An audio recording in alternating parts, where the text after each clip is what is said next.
İzləyicimizin sualı belədir ki, məndə bağırsaq boğulması var, göbəyin sol tərəfində sancı verir. Mənə əməliyyatsız kömək edə bilərsinizmi? Bağırsaq boğulması ciddi bir xəstəlikdir. Bu əsasən qrıjası olan, qarında qrıjası, yırtığı olan xəstələrdə olur. Bağırsaq ilgəkləri gəlir həmin yırtığın içərisinə keçirir və boğulur.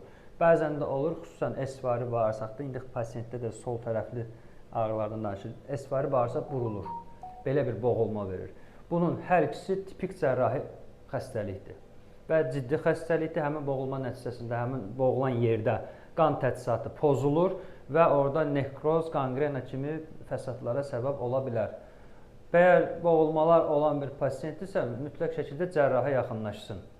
Yəni, boğulma bir gün olub, bir gün keçəcəksə, bir gün olub keçməyə də bilər və xəstəyə ciddi fəsad verə bilər. Onun üçün mütləq cərrahla məsləhətləşsin, böyük ehtimal bu əməliyyatla düzələcək. Yəni, bunun konservativ, dərmanla müalicəsi yoxdur.